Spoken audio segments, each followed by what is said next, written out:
Let's give them a warm welcome. Adam, the floor is yours.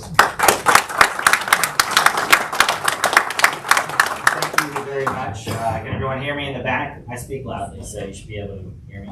Thank you, Mr. York. Can you hear me in the back? You just took my first question there, so my entire script. You know, I'm a reporter. I'm looking for the story. I know. What's going on? There is a current story things out there. First, I just want to thank the committee for Dulles for inviting me to come here, and for Data for inviting me to do another event. I feel like I'm Data's unofficial mascot at this point, which I'm happy to be, and happy to always talk transportation, especially in Northern Virginia. There is a lot going on for sure. So the way that we want to do this is, we want to have it interactive, definitely have some questions ready for the panelists up here. And we're just going to start with kind of an opening statement of how everyone feels about transportation in Northern Virginia and how things are going, specifically around the Dulles corridor, and we'll just go right down the line, if that's all right. Sure. Well, thank you so much for having us today. I love working with Data and the Committee for Dulles. We are steps from my house. I could have walked here, so I probably have the shortest commute of everybody except for Kevin and the mayor, Kevin back in the back, and Sheila, former mayor, right here in the front. I serve on the NVTA as a member with Monica, and I'm on the Transportation Planning Commission with Walter Alcorn. And we know that Dulles corridor is one of the most important in the Commonwealth, and continually have a focus on transportation planning and the thoughtful land use around that area, especially along the Silver Line. So I'm looking forward to the conversation today, and looking forward to hearing the questions that folks have. Thank you, Senator Boysko. My name is Srinivasan, as you just heard. I'm on Transportation Committee. I've lived in Loudon since '99. And I just got appointed to NVTC. I just attended their first meeting last week. I'm very excited about coming here. I've heard about Committee for Dulles and Data group before. Scott Yark has invited me. This is my first meeting, so I'm really happy to see all of you listening and learning and making sure that Dulles not only grows but stays as one of the top airports globally. Thank you. Good morning. I'm Tuss, Reaser. I represent Eastern Loudoun County in the Virginia House, and I have lived in Eastern Loudoun County since I bought my first home there in 1997, grew up in Fairfax County. So I, as a consumer of the product that Dulles Airport puts out, and a person who's lived here in Northern Virginia, I think of the issues that we're talking about this morning around transportation and global transportation specifically as a customer of those services. I don't serve on a transportation committee, but I was recently appointed by the speaker to the Council on Aerospace and Aviation. So I'm looking forward to learning more about this topic and being a good advocate for my constituents as well as all of Northern Virginia and the Commonwealth, as I do see Dulles Airport as a gateway to the rest of the world and one of the gems of our region. Good morning, everyone. I'm Monica Backmon. I've been at the NVTA for about 12 years now. It's really amazing how quickly 12 years can go by. I am a self-proclaimed transportation nerd. I love transportation. It is the great connector. Please, let's keep this in the room. Dulles is my favorite because that's the airport that I travel to and from. Just came back on a red eye, I think, Friday morning. But it's important that our transportation network is not only strong, that it's efficient, that it works, that we invest in it, and not only air, rail, multimodal, everything to keep our economy strong, to keep us really in the forefront instead of always trying to play catch up. So I love transportation. It's a great connector. Thank you. Keep it down there. We're just we're just gonna keep it in a nice flow here. I feel like I see Monica at every ribbon cutting that there is as well. So you are out in the community a lot, doing a whole lot. With that in mind, what is NVTA focused on specifically right around here? Is there a project that you can kind of point to that you guys think is, not to put you on the spot, but is something you're working on actively or something that you think will be transformational? So one of the things that for this particular area, we had some investments that were part of the Silver Line, but it doesn't stop there. We have investments in Route 28 because we want to make sure that these major corridors are fluid, that we continue to make these investments, and these investments mean partnerships.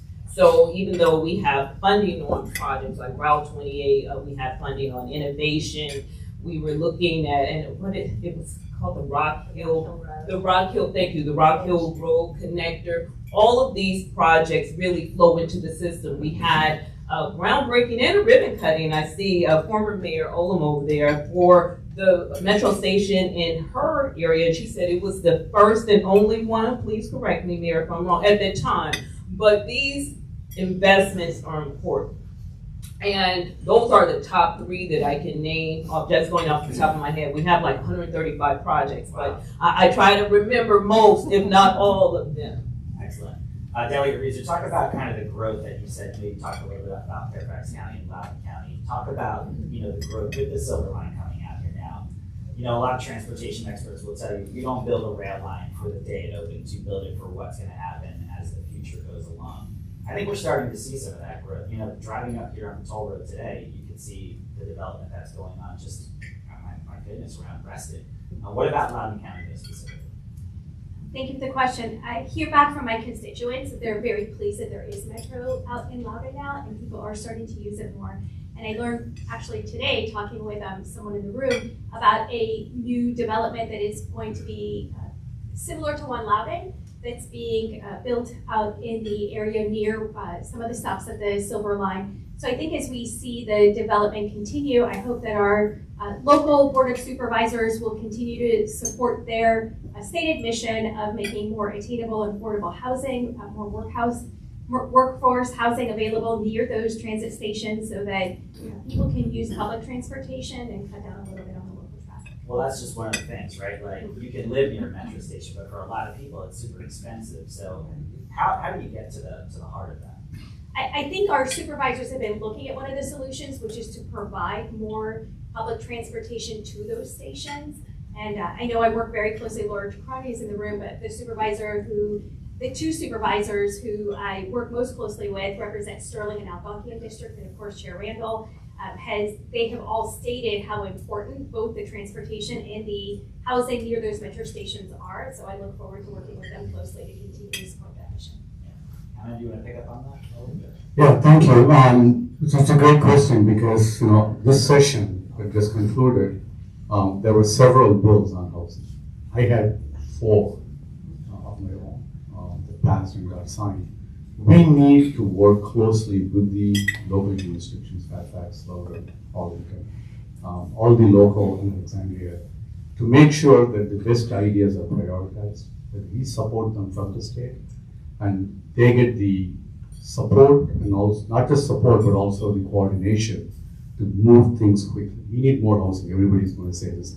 Loudoun has done some interesting and very innovative things. Sure, Fairfax has done the same thing. But what is important right now is that extreme coordinated approach. Because otherwise, I come from the private sector where cycle time is everything. That's what defines every business around here. Sure. If my product is 10 days and if your product is 2 days, nobody's going to come to me. It's as simple as that. So, and I had one of my bills about transparency on cycle that passed. So we need, it's not just transparency, it's also how do we work together with superintendents. They've been doing this for a long time. What needs to happen to accelerate development and make sure that we're making a dent in the cost of housing? Senator Boysko, you want to weigh in? The original question was? So we're talking about all this development and growth that's going on out here. But I think not just for this particular part of the area, for the entire DMV, it's how do you live around a metro station and afford it, especially in Northern Virginia. It is super pricey. I work in a newsroom with a lot of young kids who just got out of college. They can't afford rent. How do you make it so that this area isn't just growing, but growing in the right way and it's accessible to everyone? Well, yeah, that's a great question. And we are lucky to live in the town of Herndon. So Mayor Kevin LeBlanc, who has really got an eagle's eye on making sure that this is a livable and attainable community, as well as former Mayor Sheila Olam and our supervisors, Jimmy Bierman and Walter Alcorn. All of us work together. So one of the really thoughtful ways that we address these issues is working with groups like the Committee for Dulles, listening to what data and the plans that you all have to help people get to where they need to go. And then as my colleagues had talked about, we had 180 housing affordability bills this year. I think that's a record number. And knowing that groups like the Chamber of Commerce, the various HOAs and communities, right, working with us collaboratively as partners, the airport is always ready to talk and work with us. But the only way we're going to have thoughtful planning and land use is if we listen to the people who are most closely affected and then respect their expertise. In Richmond, we don't know everything. And when you have 140 people from all over the Commonwealth talking about the economic engine of the entire Commonwealth, which is right here in the in the Dulles area corridor and along the Silver Line, it's important that we bring the stakeholders to the table to listen to their, their needs, their advice as well. Yeah, it's not an easy problem to solve. Right. Or else we would have solved it. Not a one thing is not going to answer everything. Right. I'm glad you mentioned Richmond though, because you have a unique perspective of what's going on down there. And there are different Virginias, right? There are. Definitely different Virginias. But what's just give us kind of a perspective on how we're viewed in Northern Virginia. You said we're the economic engine. Are we getting enough from Richmond, or are we not? I'm not trying to put anyone else. Yeah, I think that we have the majority of the fund. I think a quarter of our funding for the entire Commonwealth comes from here, from Northern Virginia, from Planning District 8.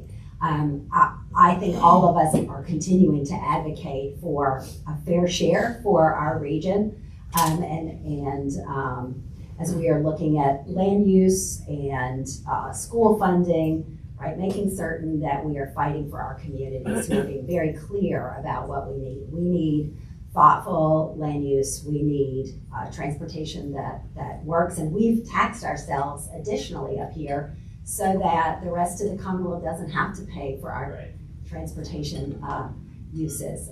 But things that are on our plate, we've got to find sustainable metro funding over the next year, and we're working closely with partners in the room on that.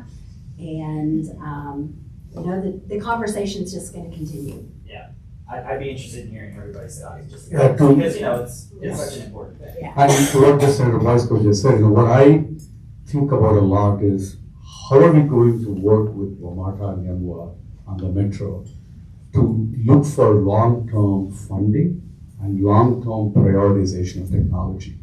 I mean, I just got appointed to Transportation Committee last year in the Senate, just got the NVTC. I've been trying to learn as much as I can about technology, what are the systems that we have, what investments do we need to make, how do we compare with other global metro systems, what does it make for more people to take metro, what does it take to have an express service for early morning? Is that even possible? Exactly, is it even possible?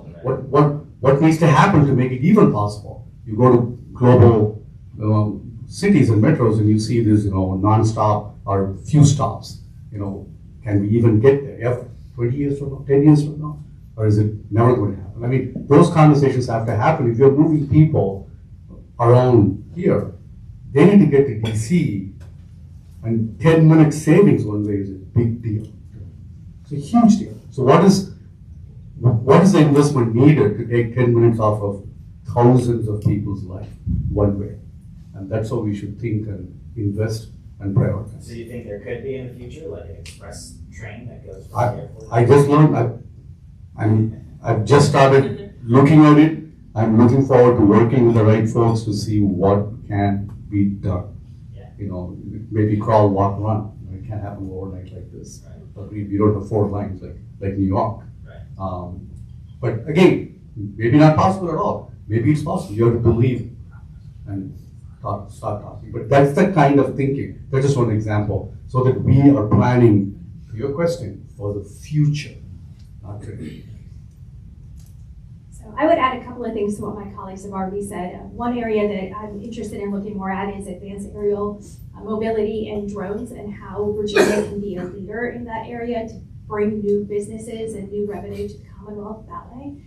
And I would add that one of the considerations when we look at the amount of taxes that Northern Virginians pay, like an income tax that goes to the state and how that gets dispersed everywhere, sometimes, although we can make that point, sometimes the pushback on that is that we're getting to keep all the data center revenue. So there are a lot of considerations throughout the Commonwealth that depending on what area you represent, people make different points. As you said, you try to represent the important values and considerations that each of your constituencies have as a member of the General Assembly, but ultimately we are tasked with looking at the Commonwealth as a whole, so all of those considerations are. We'll get into data centers in a second. Okay. Oh, good. Sure, yeah, because that's always a big topic. But what, I'm sorry, just what drone technology, what specifically? Just nothing in specific, but just bringing more of the companies that make investments in that area into Virginia. So going back to the original question about funding, as Senator Boysko noted, NOVA is taxed. This is why we have the Transportation Authority. Our revenues come from taxes that the residents of this region pay. And NVTA, one of the reasons why we were created is because the Commonwealth, we just couldn't keep up with the transportation investments needed to continue to thrive economically. So we exist, but there needs to be partnership and collaboration. Just because we exist, we were not meant to carry it. We have to do it collaboratively. Me personally, and this is no big surprise, the authority members know this, I do not like when we are the only funding entity for a project. There needs to be various funding sources on a project. Now, when you talk about funding, there's never enough money. We understand that. So we do have to prioritize and pull our resources and do things of that nature. But Adam, you mentioned earlier about groundbreakings and ribbon cuttings. That's one of the best parts of my job because citizens can see that solutions are on the way. Some of these projects take years and people are frustrated. And a big part of that is funding. Now, on the flip side, we're talking about future. One of the things we're doing at NVTA, we have a bus rapid transit action plan, 28 corridors, or 28 routes, I should say. And we're already funding 5 of those. We support Metro holistically. One of the big ones, or big routes that we're funding is the Richmond Highway BRT, but there are routes right in this corridor as well. So now I call it my BRT tour, talking to the CAOs, talking to the local governments, because the routes are in various stages of design and some are in no stages of design. So these conversations are being had to say, hey, let me talk to you about BRT. Let me talk to you about how you can synchronize this with your local transit service. Let's talk about first mile, last mile, and getting to metro stations. Our offices at NVTA, we moved about 1.5 years, 2 years ago. Specifically, the number one criteria was access to a metro station. So, and it's the Dunn-Loring station, but we go all across the region taking metro. So from my perspective, yes, fun, and I'm not a legislator, so I don't want to speak on that. I know you saw Jennifer Boysko's name under my picture. That is not me.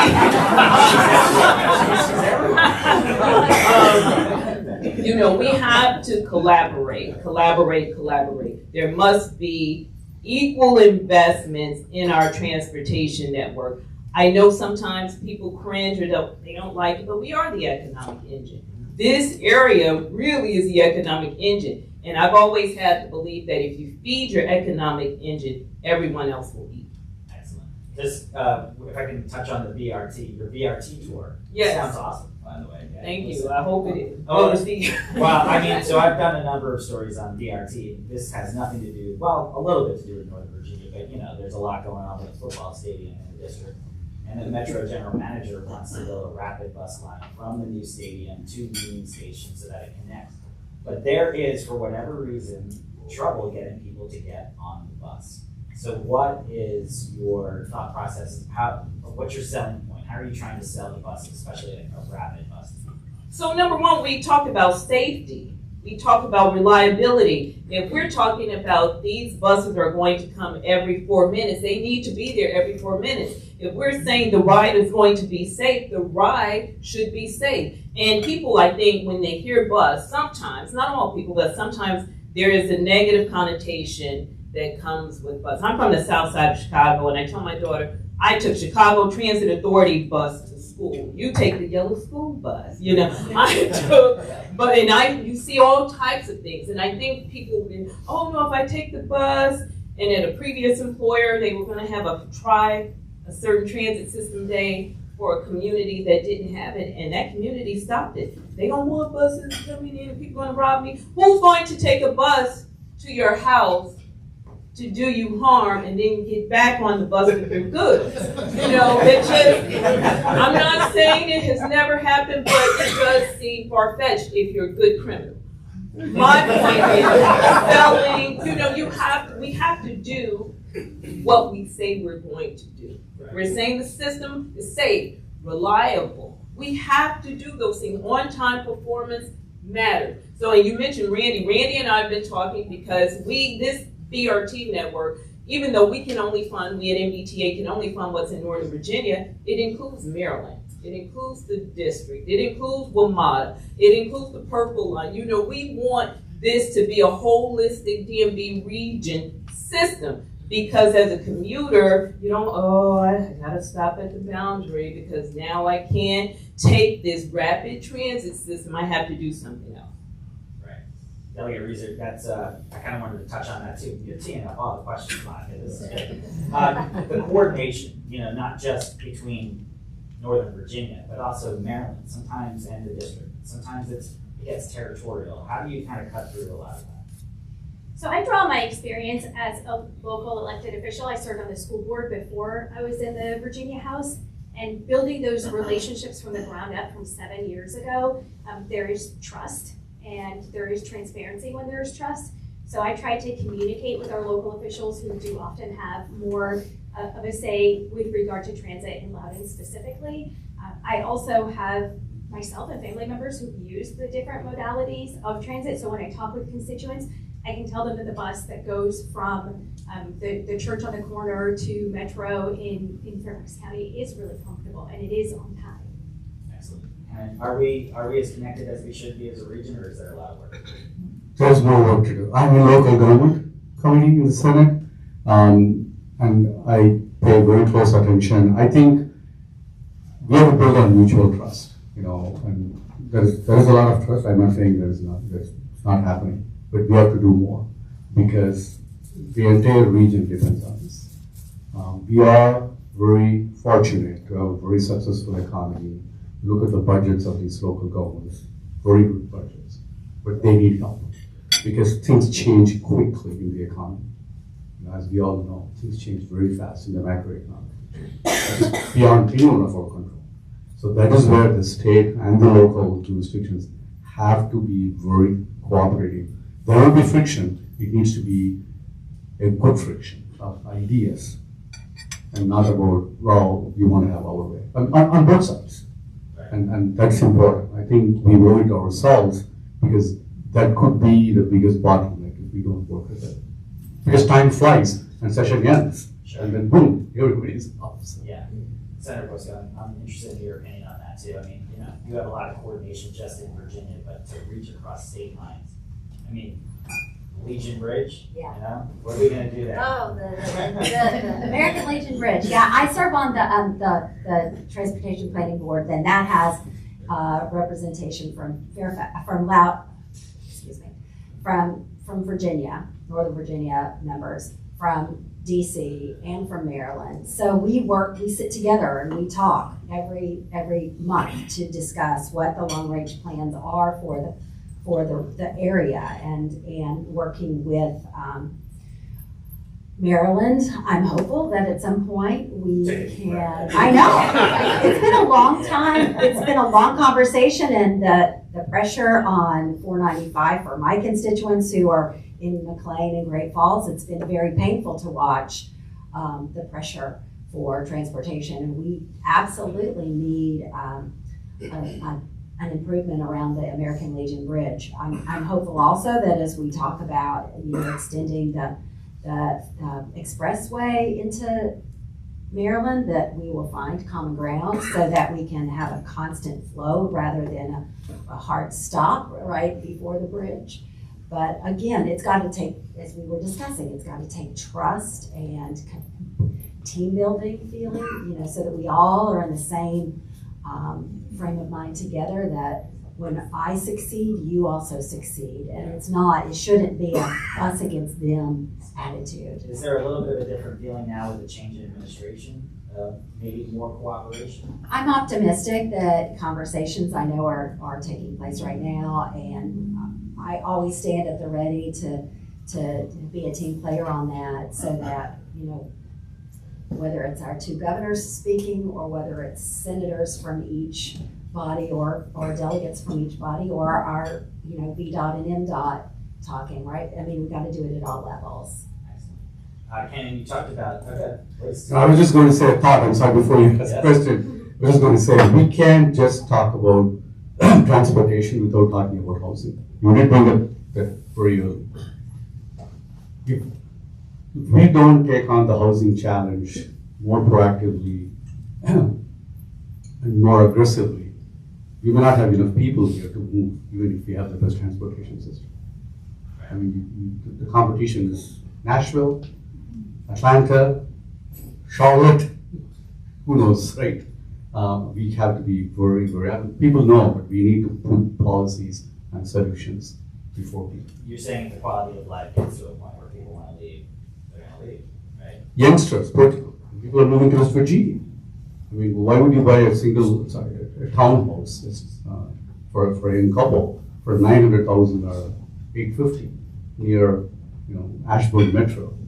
If you can move, who knows, like an hour and a half or an hour, and buy it for $300,000-$400,000, maybe even more or less. I'm interested, you said you were in the private sector before this. What has remote work and telework done to kind of the way that we look at everything? We all know it's dramatically changed. I was talking to one of my wife's nieces, and she said, well, my internship is going to be remote. And I was like, remote? She said, yeah, my work is going to be remote. I don't know if she will ever work in a regular office 5 days a week ever in her life. Because to her, it's like, why? So it's dramatically changed. At the same time, it has also not changed, meaning folks are going to DC 3 days a week, 4 days a week. Right? So transportation is still the lifeblood. And people do want to travel around. There's still a ton going on, in the society. But the remote work has fundamentally changed, and it's going to change going forward. So what investments do we need to make? How do we stay on top of this compared to these other cities that I just mentioned? That's our competition. Delegate, you seem like you want to weigh in on that. I was just listening, actually. I'm happy to expand, but What do you think about just the way that remote work has changed? It's not even our region, but the way that we look at future projects, or maybe this project made sense once upon a time, but if people are going to be office 3 days a week now, or however it's changed, or off peak, during peak, those kind of things. Has that kind of impacted the way that some of the transportation thinking has gone forward?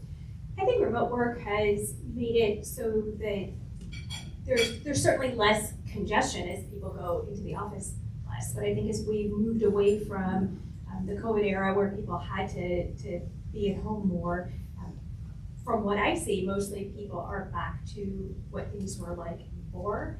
So I'm not sure that I see a dramatic shift. And I guess I would also just submit that I think one of the reasons people do remain in Loudoun is because of the excellent schools. The schools that continue to be excellent despite what's transpired over the last decade in education and made education so much harder. When my son was first starting school over 20 years ago, he had a teacher who lived in West Virginia and came all the way to Eastern Loudoun because she loved working for Loudoun County Public Schools so much.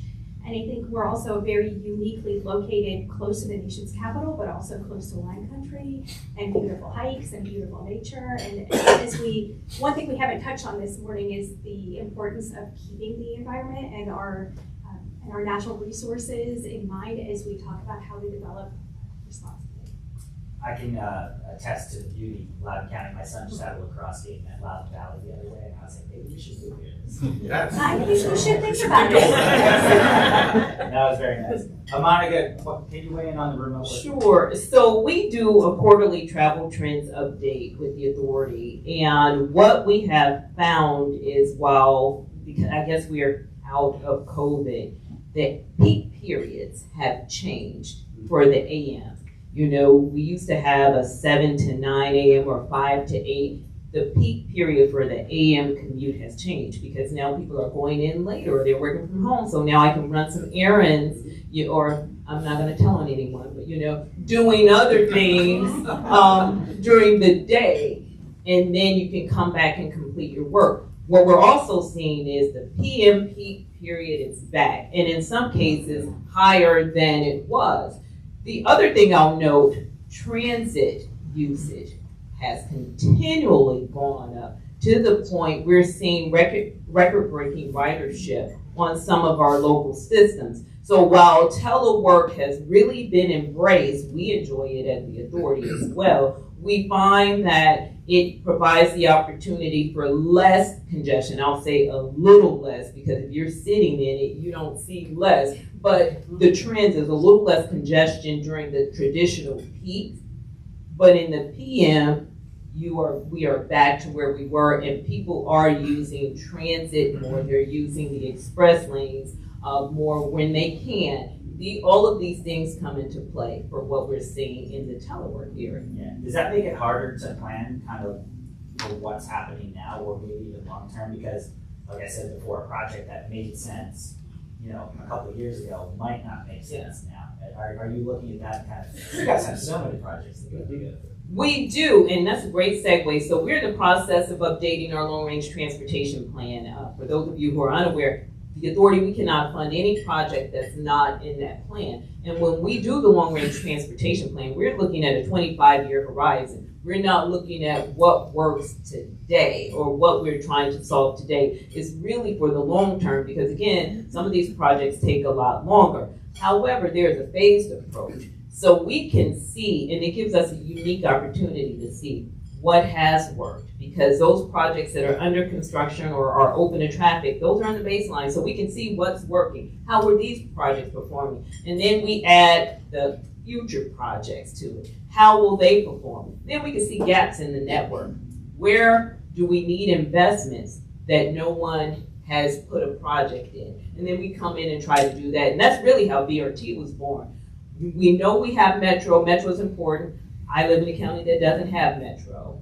We have to make sure that we have the multimodal options. So even though we have telework and other initiatives, and I think they call it hoteling and things of that nature, we still have to have a complete transportation network.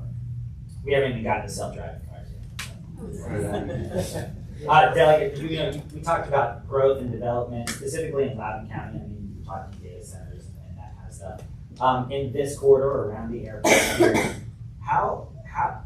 I'm curious if you get this from your constituents, from residents. We're building around the airport houses, right? Like real estate. How do you balance the two where the airport is growing? I'm not getting into the topic of it, but the airport is growing, but how do you balance that need with also people who want to live close to it? Yeah, I think that's a really tall order for our local board. It isn't something that we have direct purview over. So I think, I hate to give advice when I'm not the person who makes that decision. It's very easy to tell other people what to do. Sure. But I think that what I can say is, as a legislature, we try to be supportive of smart growth and provide our localities with the support that they need in the plans that they envision and implement, being the ones that are closest to, they're on the ground. Having been on a local board, I know when you are making decisions, you put out your public notice about what's going to be on the agenda several days in advance. There's a public comment period. Those decisions are made deliberately and slowly over time. I would also add that what we can do is some of the legislation that comes through, which we saw last term, there was a bill around airport noise and disclosures to airport noise. And I did try to support the position that would allow for that disclosure to continue. I think that ultimately that measure failed, and some of the disclosure rules around what's in the airport noise footprints have changed. So we can try to inform people in other ways and keep the constituency apprised of where they're purchasing and what kind of things they can deal with or expect to deal with. Ultimately, these are sometimes lifelong decisions. People sometimes stay in a home forever. It is perhaps the biggest purchase you're going to make in your life. So I support as much transparency and information about that as possible. But I also hold space for the fact that our localities have to figure out the housing crisis. And so there may be tough decisions made there. I think as long as everyone is well informed and they understand what they're getting into, that's a floor that we have to meet. And Joanne? Yeah, I live in Hamilton, I know the noise. And my district, has some real issues with it, and I've been working with my constituents. I just want to say one thing, there are best practices out there. We are not the only one dealing with this. We can't, I've not lived in other major cities, but Boston, LA, Chicago, probably many other experts know. I think working with best practices and making sure, to Delegate Reaser's point, we support from Richmond the local governments, whether it's research, whether it's resources, and our airport is unique with being a federal property. So working with FAA, I know Congressman Subramaniam and Senator Kane have just sent a letter, working with FAA, doing what all we can with our senators and congressional delegation to see how can we see what work in other cities. Can we do it here? Noise is an extremely complex, hard issue. But having said that, disclosure, like what Delegate Reaser said, is very fundamental, but also, are we using best practices to dampen the noise, to mitigate the noise? Senator Boysko? Yeah, this has been a really difficult issue for a lot of my constituents. I previously represented about half of Loudoun County's population, so I had a lot of your current district many years ago. And I talked about earlier, like listening to the people who are doing the work and who are in the middle and the experts. And Dulles Airport, they were very clear in making it 100% understandable. I thought that the jetways are going to grow. Traffic is going to increase on the south side of the airport, and it would be best practice that we maintain that region for commercial or industrial uses. Now we do have individuals who live in communities in Brambleton who every afternoon, and I've been out there, it's like one jet after the other. I also represent the river area along Fairfax County and McLean and Great Falls. And again, if you can be at someone's home in the late afternoon and coming from DCA, you hear nonstop jet stuff. So there are groups that are organized, that are communicating with the FAA and with our Congress members to ask for help in mitigating that very difficult challenge. We also want the airports to be successful because, again, that is an economic engine, not only for the region, but for the entire Commonwealth and for the federal and international transportation system. So we have a real challenge for the individuals who have purchased homes right next to the airport. And as I said, I live less than a mile from here, and we know that there's airport noise, but it's not so terrible that we even notice the challenge. There has to be transparency. Yeah, there has to be transparency, and people should know what they're getting into when they purchase a home or choose to live. Yeah. So many Really different close to entities the work here, like you were mentioning, Yeah. the federal government. So. Yeah, plus I think the best practices, Thank you, Senator. The best practices needs to be implemented, and it requires resources. We can't do it. There are specialists, and they need to be hired, contracted out, and given the resources, and the collaboration has to happen from the state, federal, and the local governments. I think it's one of the major challenges for this government, layers, the local, state, and federal. This is a challenge for all three of us. Yeah. To say, how do we work together and make this happen? Yeah.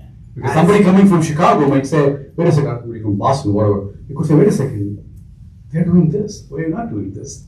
Right. As we continue to have record passenger growth in the area. Yeah. And we will continue to have, we Right. want to have We growth. want that. All right, we've been talking for a while. If anyone has a question, please feel free to raise your hand, and we'll go around the room. And if not, I'll just keep asking questions. But does anyone have a question? Yes. My name is Georgia Graves, and I'm a member of the Senior Executive Council, used to be the CEO cabinet of Loudon. And we have done a research on an alternate for the data centers, a proven successful alternate. And so I can tell you what it is. It's a company called Addison, and they have produced a data center that uses submerged. Their servers are submerged in dielectric oil, non-conductive, similar to cooking oil, that circulates through heat exchangers, eliminating traditional cooling system, chill towers, and air cooling. The advantage is 33% reduction in use of power. It's the space requirements are reduced dramatically. There's no water usage or noise, and even old processors can be submerged into this and used effectively. I highly recommend that you all look at it. The company's called Addison. I'm very happy to share the information, and we have thoroughly looked at it and have gone and visited the data center and seen the technology from what we are concerned about here locally, and I think all jurisdictions across the country should look carefully at the company's called Addison. And if you want information, I'd be happy to provide it, please. And this has to do with water usage and No water usage, no power problems, no noise problems. The power's reduced 33%. It's absolutely incredible. And the space is reduced dramatically. who wants to tackle the data center issue. Yeah, I was going to say, I'm happy to share that I passed a bill this session that signed on water usage transparency. I tried 3 years in a row. This time I got lucky. But you don't even need the water with this. And Randy Minshew, who used to be a delegate to the General Assembly, is on our committee. And he took members from Frederick, Virginia up there because they're now looking at the data center. They want to do it correctly. And you can talk to Randy. He'll tell you when he came back. Very conservative, absolutely. And we thoroughly looked at this as a group. And I highly recommend the word get out. Georgia, thank you so much for giving us that information. I'm sure all of us would love to see it. In addition to the 180 bills that we had, or 130 bills that we had on housing, we've had probably the same amount on data centers over the past few years. It is a huge issue for us, and I would love to get more information And from we'd you. love to take you on a tour up That'd there be great. with the senior executive. That'd be great. Thank you. I think I'll just add to that there's probably many people in the room that are experts on a number of different topics and that we could benefit from. I think I can speak for my colleagues when I say that we're very open to learning from you. There's no way that 140 representatives in the Commonwealth are going to be experts on every topic that we take a vote on. So we do work very diligently in the time that we are both in session and in our districts to take meetings to learn. And so if there are things that you want to put on our radar, I encourage you to reach out to our offices, set up time to talk with us one-on-one or with a group of us, and we'd be happy to take information from you.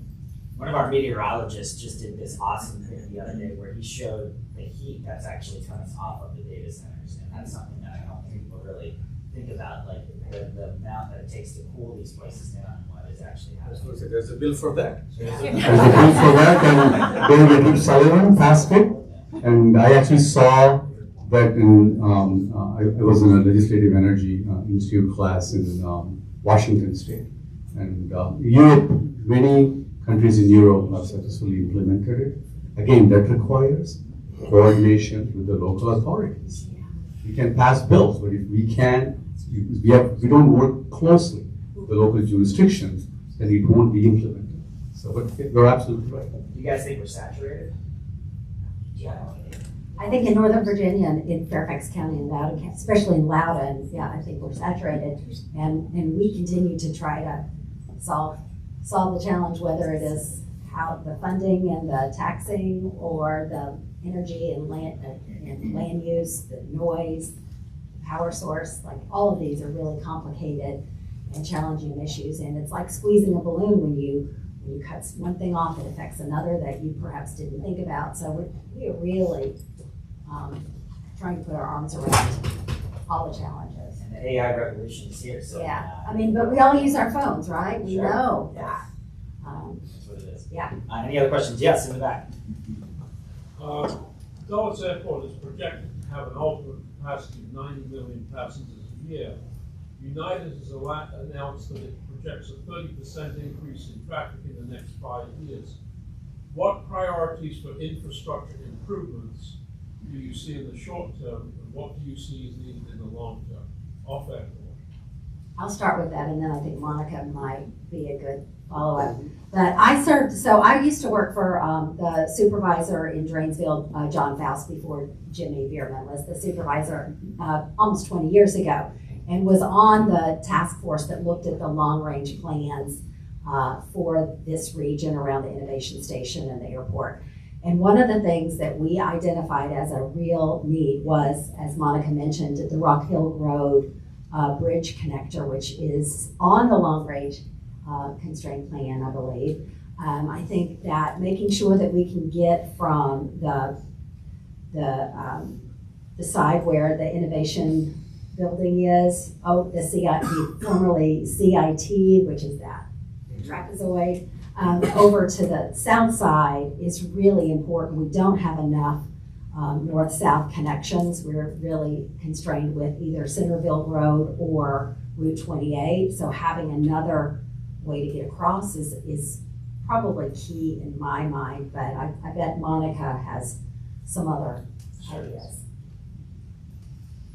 Thank you. Ditto to everything Senator Boysko said, and just really looking at what more can we do for Route 28. It is a point that is constrained. It's a roadway that is constrained. We can do more to provide additional access via that route because it's a corridor of statewide significance.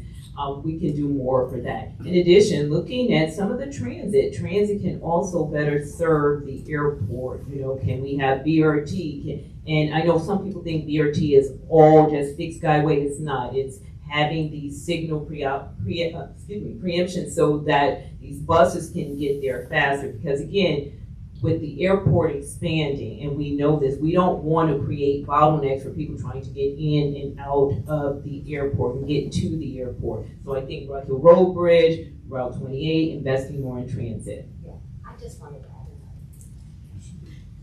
I mean, I think let's just be clear here. Dulles Airport is like a city. It has 30,000 people who work there every day. The MWA has done a good job of providing subsidies for folks who work there to get to and from work. They have been addressing access for folks by giving them, I think it's like $220 a month for transportation needs, which is a big boom.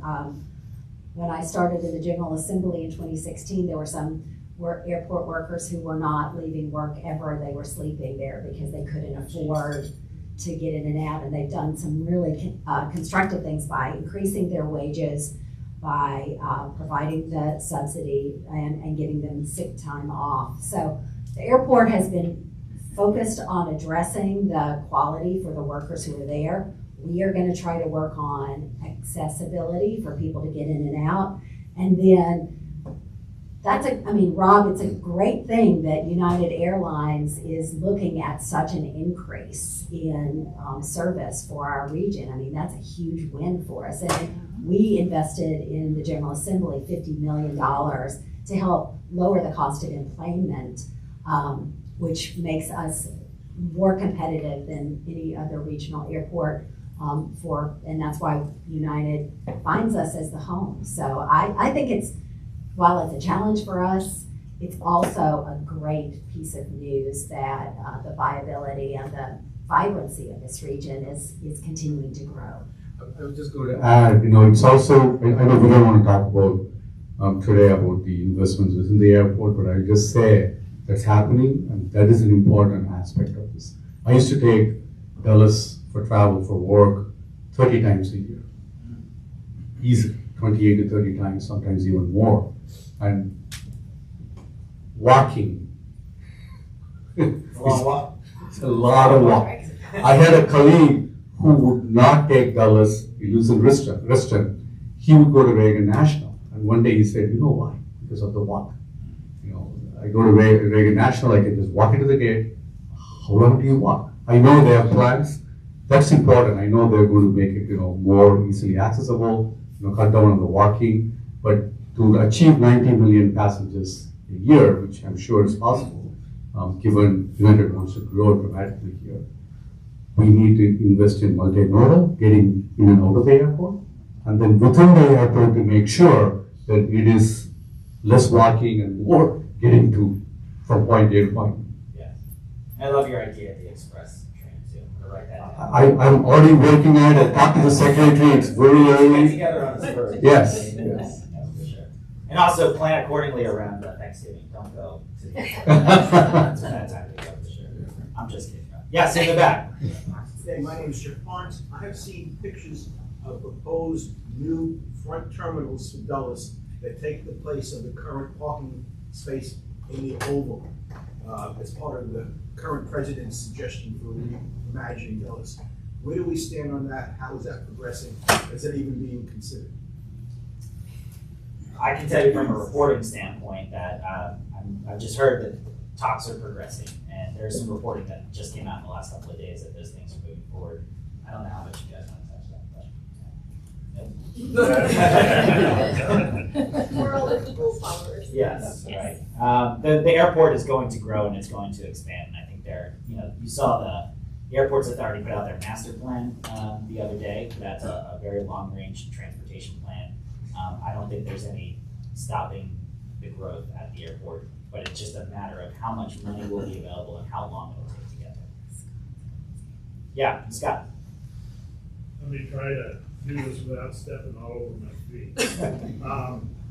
Currently, the in-law adopted the master plan for Dulles Airport last year, which looks at a growth of up to about 40 million passengers a year. And ultimately, if it were able to happen, it might get up to 90 million. But regardless, a lot of that, and I can't give you the percentage, but a huge amount of that percentage of growth is all transfer passengers. In other words, people coming in, people going out without going out of the terminal area. Keep that in mind. In terms of the discussions with the administration right now, nothing's been decided. There's a lot of things floating out and about. In-laws in conversation with the Trump administration, but there have been no decisions made. So everything that was out in the recent article, they said it's really premature. We know that the airport needs to upgrade itself because we are going to have passenger growth, which is excellent, and it got to be able to handle that growth. So it is happening, but nothing has been set in stone at this time. Thank you for clarifying. I appreciate that. Yeah. Monica, this is a question for the 25-year plan. Your forward plan, is there any discussion about air taxis, personal taxis, not using legacy systems, improving legacy transportation systems? I'm a big believer that technology makes the future accessible. And what are the discussions? 25 years from now, are we still, if we're on those roads that we're on right now, God help us. So the answer is yes. I don't know if we're at flying cars yet, but 25 years from now, who knows? We have a transportation technology committee that we talk about these sorts of things. Now, when I said we are doing the update of our long-range plan, we are in the infancy stages, but it requires submission of projects from the localities and agencies. And what we always try to emphasize, this isn't today. And the long-range plan is needs-based. It's not about funding, even though people try to submit their projects to be eligible for funding. What are the needs? How will the region look? We have the land use models that we take from the Council of Governments and use, because you have the planning directors that say, this is how our locality is going to look 10, 15, 20, 25 years from now. But on the flip side, we update it every 5 years. Because even though it has a 25-year horizon, things change a lot from 5 years to the next 5 years. So the answer is yes, it's something we're looking at. We're looking at autonomous vehicles, or what level of autonomy should be included. But then with that comes cybersecurity. You know, what are the risks with cybersecurity? Can it be hacked? So these are the things we've discussed at our Transportation Technology Committee to try to filter through what should be in the long-range plan. And the other thing is, the long-range plan has projects in DC and Maryland. American Legion Bridge is one of them. Because bottlenecks impact all of us. Even if a project is in another jurisdiction, DC and Maryland, it still impacts us as Northern Virginians. So yes, we try to look at what's needed for the horizon, but realistically, we update every 5 years because technology changes quickly. You want to talk about autonomous? Anybody? Yeah, sir. Raj Paradkar, I'm on the board with Data, but also have been in the transportation industry for more than 25 years here in Northern Virginia. So I've seen a lot of, or tried to help solve a lot of these issues. But going back to what Senator Kannan said, right, we need to plan for the future.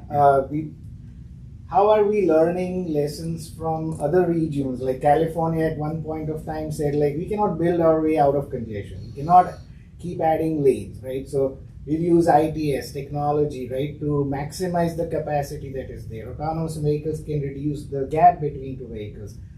I was in Japan last year, and there is a metro station called Shinjuku, which processes 6 times the population of Loudoun County every day, and very efficiently. Not a single train is late, but they have figured it out. So what is our plan? To plan for the future, but to learn from other people's, like how they have lessons learned, and bring that. Are we collaborating with them and other regions which have successfully done this? Well, thank you, Raj, for the question. So this is exactly why we are here. I mean, this goes to Delegate Reaser's point earlier.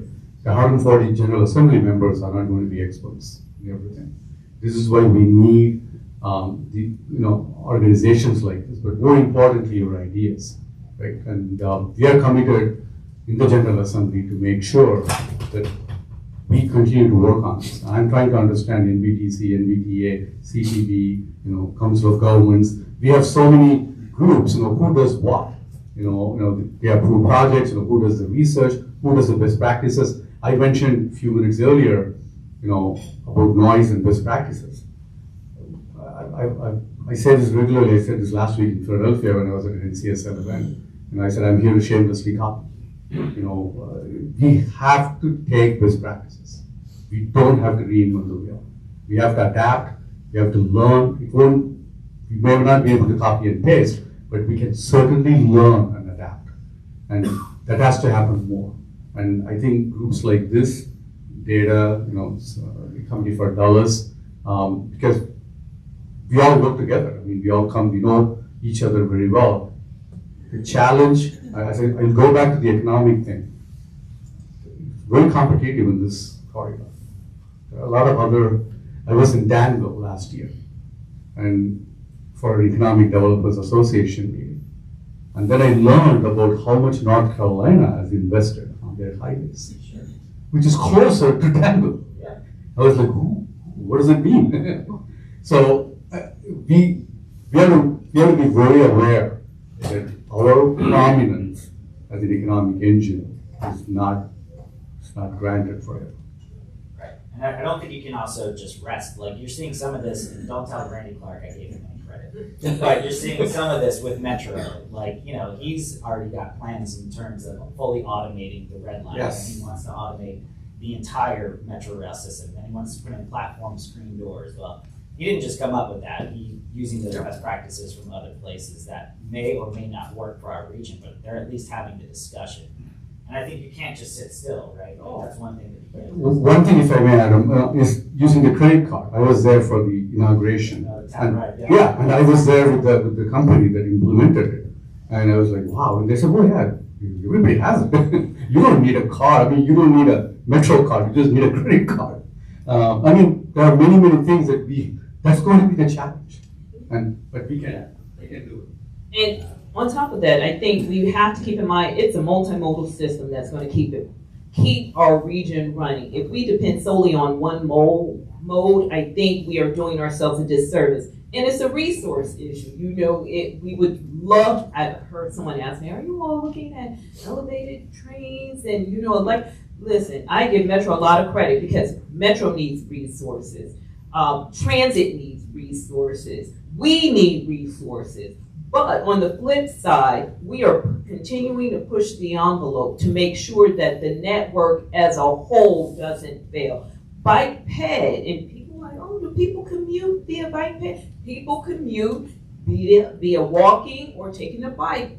People take Metro, people take transit, people take the roadway. I think holistically, we have to keep in mind that we have a holistic system, because what's great for one part of the region may not work the best from a prioritization level, but doesn't mean we turn away from it, because we can't afford to have any of these modes fail. Good. Any other questions? Yes. So, do we have the 153 million for Metro funding? I'm just curious about that from Virginia. I will give it to the senior member of the Senate. So I would say that we are working on it and we are close. I had an opportunity to go to a big event with Maryland, DC, and Virginia leaders recently, and was promised that we are very close to finding a solution that will help us get the funding that we need. And you may be aware that DC and Maryland did not solidify their funding source either. I think they were waiting for us to take the lead. We're still in our budget process.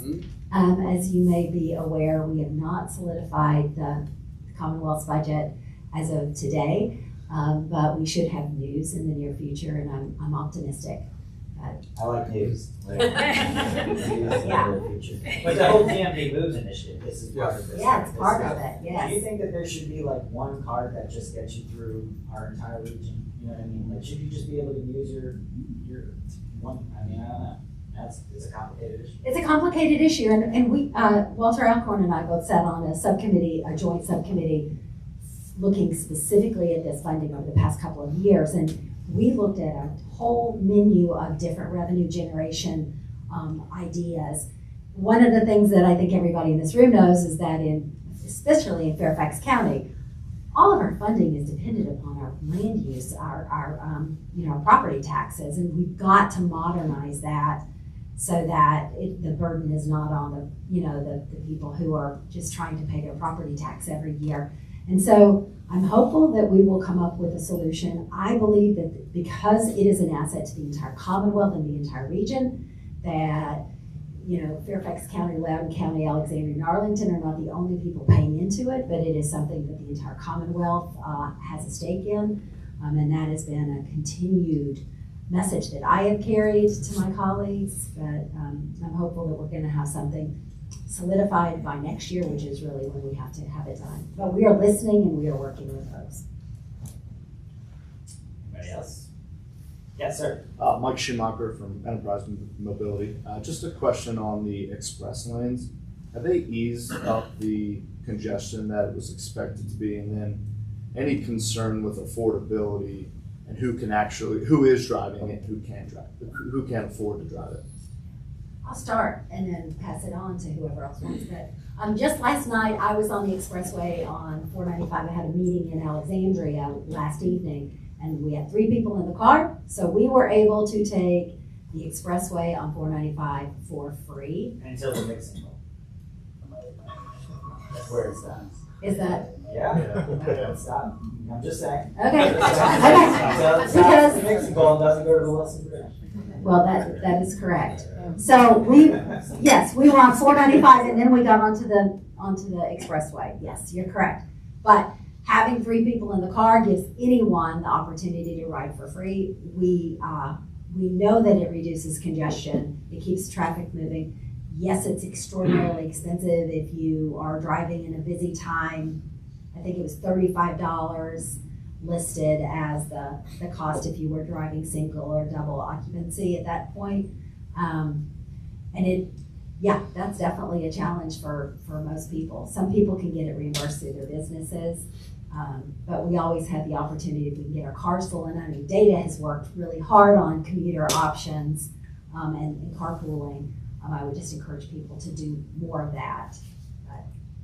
I was just pointing out that last segment. Thank you. Hard one. Right. Well, we punted on that That's last right. year on The TPP. the Yes. TPP. Yes, But you know what, Mike, maybe this is a good opportunity for people to really understand what a carpool can do for yourself.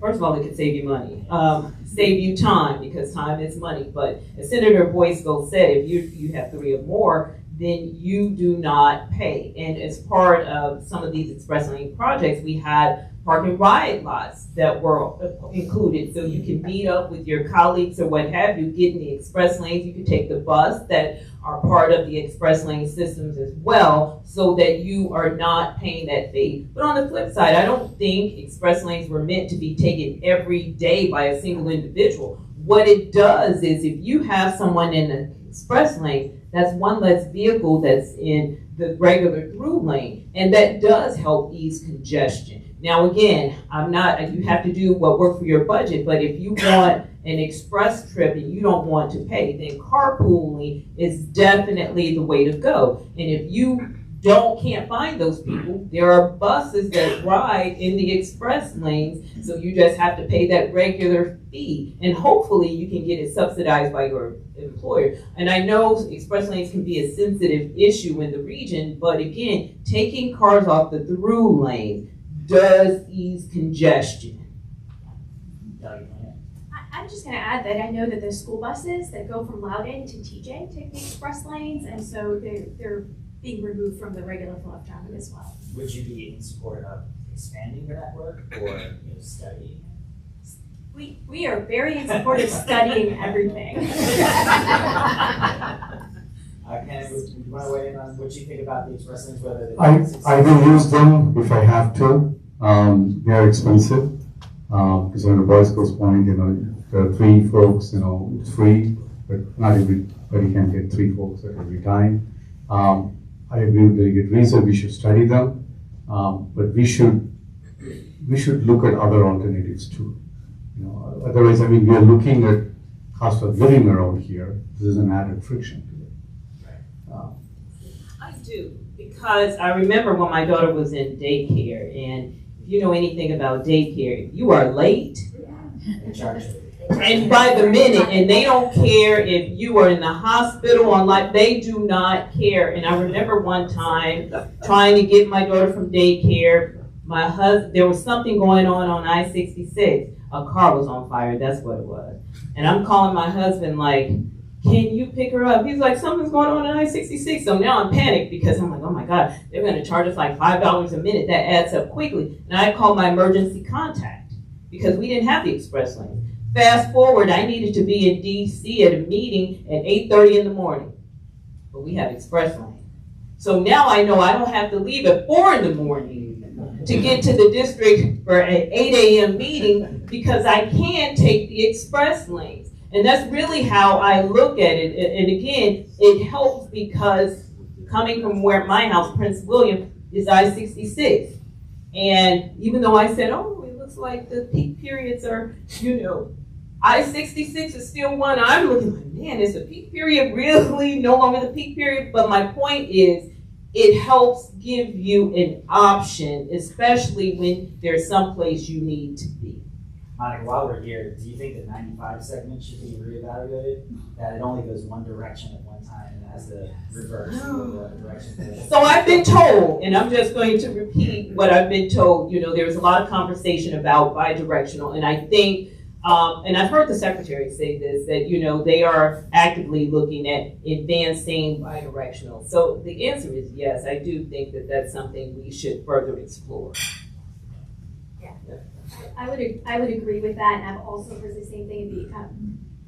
I don't know if those of you who've taken the Bay Bridge, I've taken the Bay Bridge when it's bi-directional, and I happened to wind up on the wrong side, if you know what I mean by that. Yeah, that was a once in a lifetime experience. I don't recommend it, but I survived it. I would love to see bi-directionality on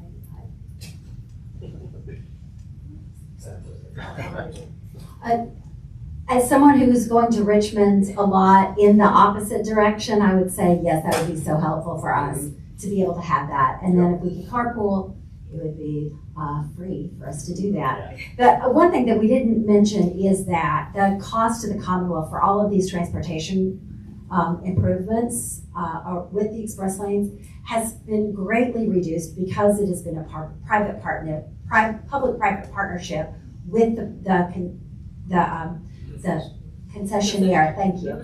And so that has saved us billions and billions of dollars because Transurban, who Elizabeth is here for Transurban, they footed the bill for us. And then on I-66 specifically, all of the proceeds that they're making are going into improvements in the corridor so that we have an additional transportation improvements, whether it is, you know, helping with our commuter connections, park and ride, or other,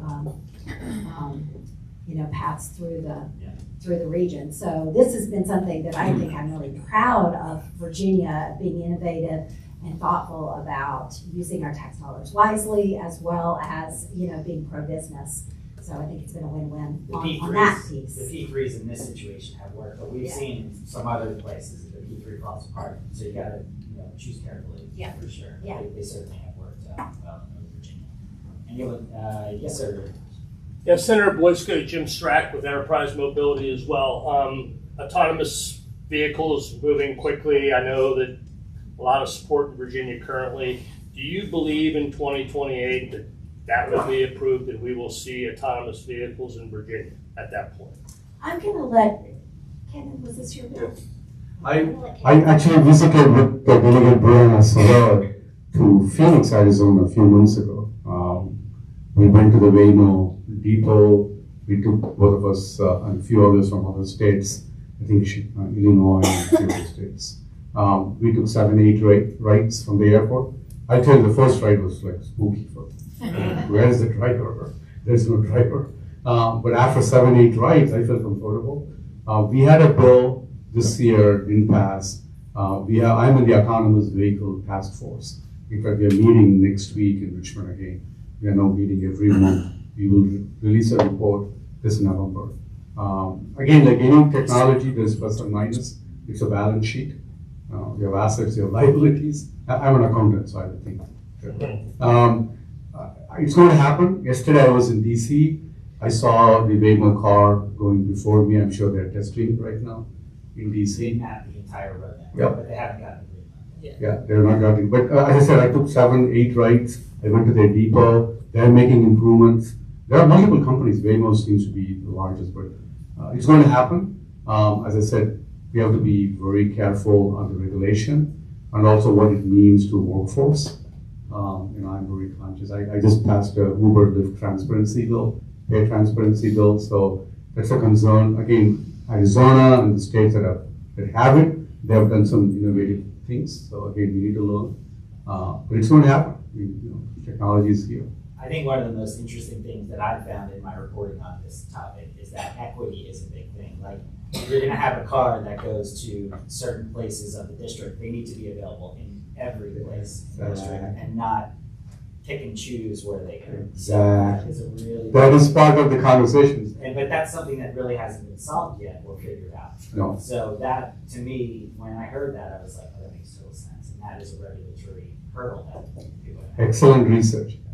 I'm sure you saw San Antonio last week, the flooding, the Waymo cars didn't know that there was water in the roads. Yeah, so they're pulling a big percentage of their fleet to have them retested, things like that. I get the lines between Maryland, DC, and Virginia, but I was just curious if you really believe that 28 is a real thing.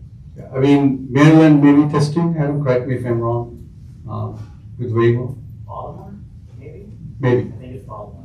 Again, the companies want to come to big cities, obviously, for obvious business reasons. But then, what does it mean? But there are a lot of advantages to certain groups of people who have difficulty in going from point A to point B. So Well, it can be again, very. think about it, if you're blind, that opens up the world to you. And even for a different segment of the population, this is a huge benefit. But what does it mean on equity? What does it mean to workforce?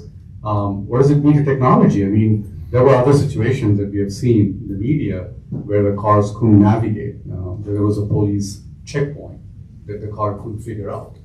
Who's responsible in a crash? Is it the company? Is it the car? Is it, there's a lot of, is it the city? Is it the regulations? There's Yeah. still a lot to iron out.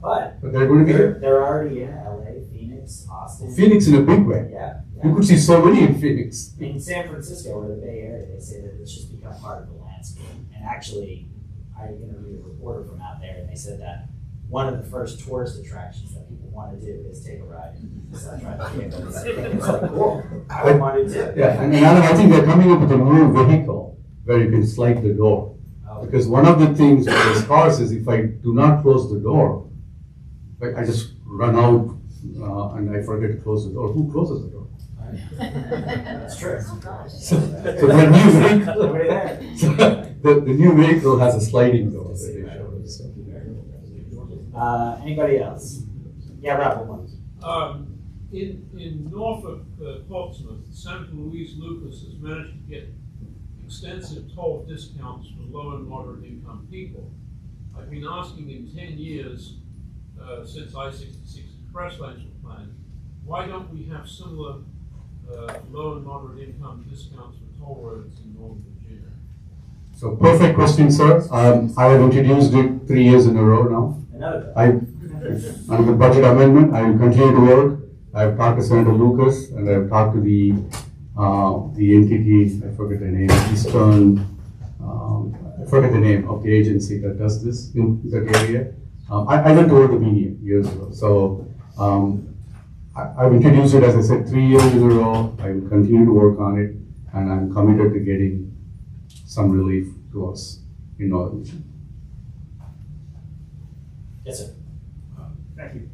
Fairfax County is doing an extensive replanning of the Centerville area. In it, they're planning for a train station and terminal near the Trinity Center. But I'm wondering whether or not the financing of the Dulles train has ruined it for the rest of the county, since that train was financed by taxing the adjoining property owners. If you go down 66, it's not as industrialized commercial. There's a lot more residential. And therefore, there's no funding source within the 66 corridor for mass transit that there was on the Dulles corridor. So my question is, have we ruined it for the rest of the county? Who wants to take that? I would say no, because I think you're talking about the special tax district, but earlier when I talked about partnerships and funding, like we had a project on Route 28, NVTA had money on it, there was smart scale money on it, there was some local money on it. And I think having these various funding sources, that's how you get projects to fruition. Now, I don't know the county's plans for that particular project that you spoke of, but if they put it in our long range transportation plan, when it's adopted, then it's eligible for regional revenue funds. Thank you. All right, this has been an awesome discussion. I'm going to do one last call for any questions that somebody might have wanted to ask and didn't get a chance to. If not, I'm going to stir the pot because I'm a reporter and I like to ask questions. Stir the pot. This will be the last one, and I'll get out of here. We can just get down the line. Monica, do we have room for another airport around here? There's an airport that's growing out on 66, Manassas Regional Airport. Do we have room for another airport around here? Well, I would just say that airport exists.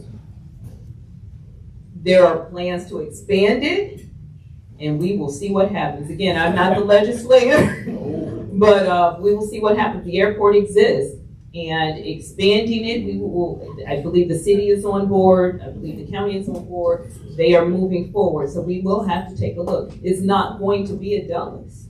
It's not going to be Reagan. The land constraints in that area won't allow it to be that.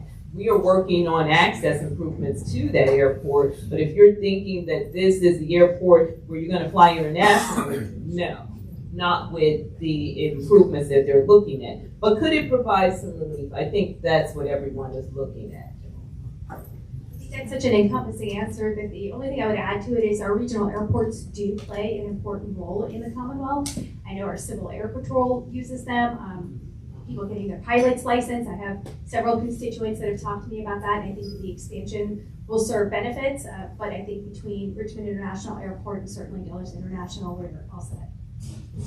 I know Leesburg is also got plans to expand, so I think it's a good thing in the portfolio. But I need to look at the plan, and to Monica's point of view, maybe there's value there. But I don't know if that would be the same class as Reagan or Dulles. Then I guess the lesson that I would say is, we touched on air taxis and drone delivery.